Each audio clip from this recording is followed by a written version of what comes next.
Hello mga kakukin! Magluluto tayo ngayon ng lumpiang Shanghai sa kalabasa. Ayan, kakadka rin lang natin yung kalabasa.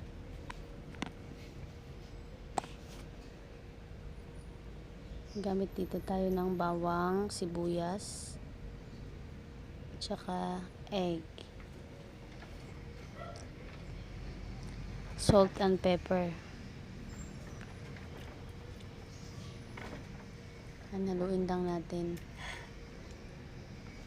Haluin natin mabuti hanggang sa mag-mix lahat ng ingredients.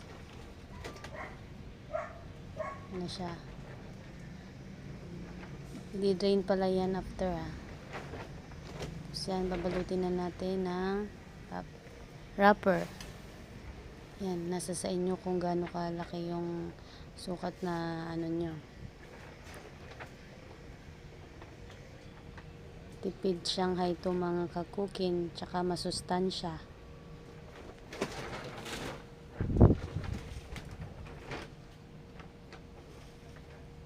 Gusto ng bata,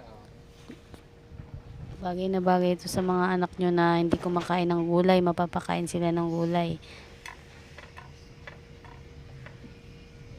Maging malinamnam ang gulay natin mga kakukin.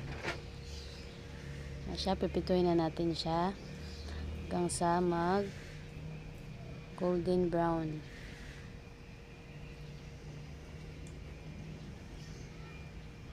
Mga kakukin, yum yum ng gulay natin mga kakukin.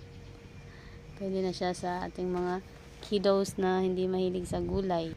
Thank you for watching mga kakukin. Please subscribe. Bye!